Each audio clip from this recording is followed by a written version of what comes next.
गांव से ना मेरी सहेली है। घर है ये, कोई धरना नहीं कि कोई भी भिखारी गांव से उठ के आया। रिचा कैसे? नमस्ते आंटी।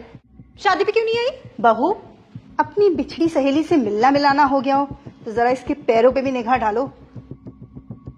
मैं नहीं चाहती कि मेरा इम्पोर्टेड सोफा खराब हो जाए, और तुम्हें गप्पे लड़ाने का इतना ही शौक है तो तुम बाहर गार्डन में जा सकती हो। और वैसे भी मुझे घर में कचरा बिल्कुल पसंद नहीं है। दीदी दोपहर के खाने में क्या बना दूं? आप ना शाही पनीर और छोले पूरी बना लीजिए, शिखा को बहुत पसंद है। बहू, ये मेरा घर है, कोई होटल नहीं कि कोई भी मुंह उठा के आए और हम उसकी खातिरदारी करें।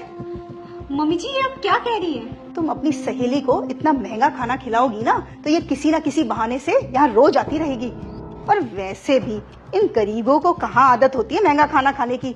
ये तो इस घर की दाल रोटी भी ना हजमो, बड़ी आई पनीर खाने वाली। रिचा, मैं नाश्ता करके आई हूँ, तू परेशान मत हो। दीदी जूस? किससे पूछ के लाया तू ये इम्पोर्टेड जूस और बिस्किट?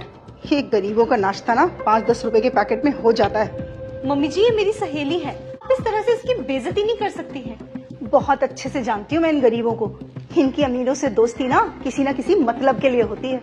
जरूर आई होगी किसी मतलब से यहाँ। आंटी, वो रिचा ने बताया था कि जीजू की फैक्ट्री में। अच्छा, तो तुम अपनी सहेली से एहसान लेने आई हो ताकि वो तुम्हें फैक्ट्री में कोई काम दिला दे? पढ़ी लिखी तो तुम होंगी नहीं। कोई नहीं, वैसे भी हमारी फैक्ट्री में मजदूरों की कमी है। मैं रवि को बोलकर तुम्हें और तुम्हारे पति को काम दिलवा दूंगी। आंटी, आप गलत समझ रही हैं। मैं यहाँ काम मांगने नहीं आई हूँ, मैं तो यहाँ। तो तुम पैसे मांगने आई हो? कोई बात नहीं, हम इतनी चैरिटी करते रहते हैं, तुम्हारी भी मदद कर दूंगी। ऐसा कुछ नहीं है, शिखा मेरी बेस्ट फ्रेंड है। इसके और हमारे स्टेटस में जमीन आसमान का अंतर है।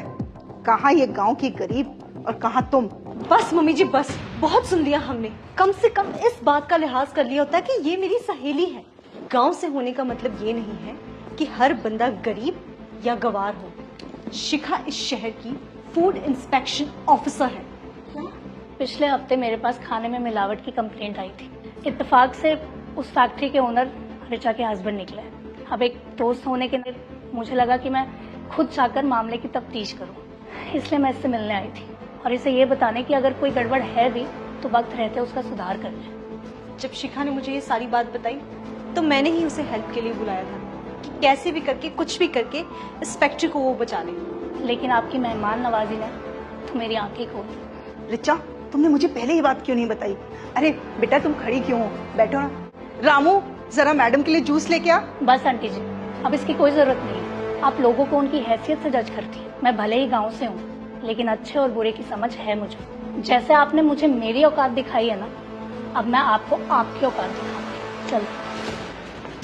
अरे बेटा सुनो, माफ कर दो बेटा। बेटा प्लीज मुझे माफ कर दो, मैं तो मजाक कर रही थी, तुम तो बुरा मान गई। रिचा बेटा प्लीज समझाओ ना अपनी सहेली को। शिखा, तुझे ठीक लगता है तो कर, मैं तेरे फर्ज के आगे नहीं आऊंगी। और आज मेरी वजह से तुझे जो भी कुछ सहना पड़ा उसके लिए प्लीज अपनी इस दोस्त को माफ कर देना। ये क्या कह रही है? फैक्ट्री बंद हो गई तो हम बर्बाद हो जाएंगे, ये ऐशो आराम सब छिन जाएगा। तुझे ख्याल नहीं है अपने पति की इज्जत का? ख्याल था, इसलिए शिखा को मदद के लिए बुलाया था, पर शायद आप उस मदद के लायक ही नहीं है। अब आपकी ये सारी दौलत भी ना इस फैक्ट्री को बंद होने से नहीं बचा सकती।